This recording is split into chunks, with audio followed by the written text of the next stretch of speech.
এই দেখো, জিম তো যাবে, বডি বানাতেই হবে, কিন্তু চিট ডে তো একদিন করো না, সেই দিন এরকম চিজ আলু পরোটা করে খাও, খুব ভালো লাগে, খুব টেস্টি হয়।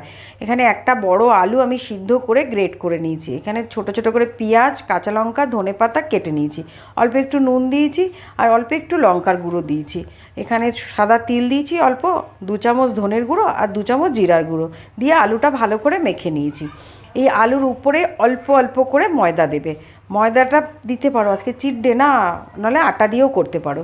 অল্প অল্প করে ময়দা দিয়ে মাখবে, এখানে জল দেবে না। ভালো করে মাখা হয়ে গেলে উপর থেকে একটু তেল দিয়ে আটাটা সাইডে গোল গোল করে রেখে দেবে। এবার বেলনি দিয়ে ভালো করে গোল গোল করে বেলে একদিকে কড়াই গরম করে কড়াইতে দিয়ে দেবে, 2 সাইড তেল দিয়ে সেঁকবে। ভালো করে শেখার পরে গ্রেট করে রাখবে চিজ, ওর ওপর দিয়ে চিজটা দিয়ে ঢাক্কান লাগিয়ে চিজটা মেল্ট হোনে পর্যন্ত রাখবে। চিজ মেল্ট হয়ে গেলেই রেডি চিজ পরাঠা। জলদি খাও আর সাবস্ক্রাইব করো।